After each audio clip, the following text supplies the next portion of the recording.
அஇஅதிமுக பொதுச் செயலாளராக சின்னம்மாவை பொறுப்பேற்க வேண்டுமென கழக தொண்டர்கள், பொதுமக்கள் உட்பட பல்வேறு தரப்பினரும் தொடர்ந்து வலியுறுத்தி வருகின்றனர்.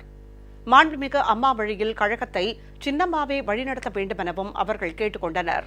1.5 கோடி தொண்டர்களையும் காக்கக்கூடிய புரட்சித்தலை அம்மா வழியில் வந்த எங்களுடைய சின்னம்மா தான் அடுத்து எங்களை காக்கக்கூடிய அம்மாவாக இருந்து எங்கள் கழகத்தையும் கழக தொண்டர்களையும் காப்பார் என்று நம்பி சின்னம்மா அவர்களை இந்த கழகத்தினுடைய பொதுச் செயலாளராக பதவியேற்க வேண்டுமென 1.5 கோடி தொண்டர் மட்டுமல்ல, தமிழக மக்களே எதிர்பார்த்து கொண்டிருக்கும்.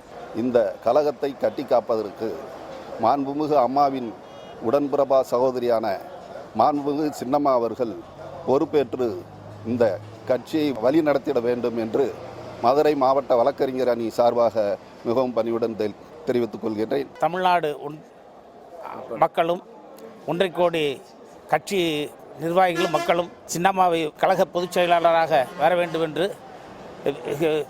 விரும்பி கேட்டுக்கொள்கிறோம்.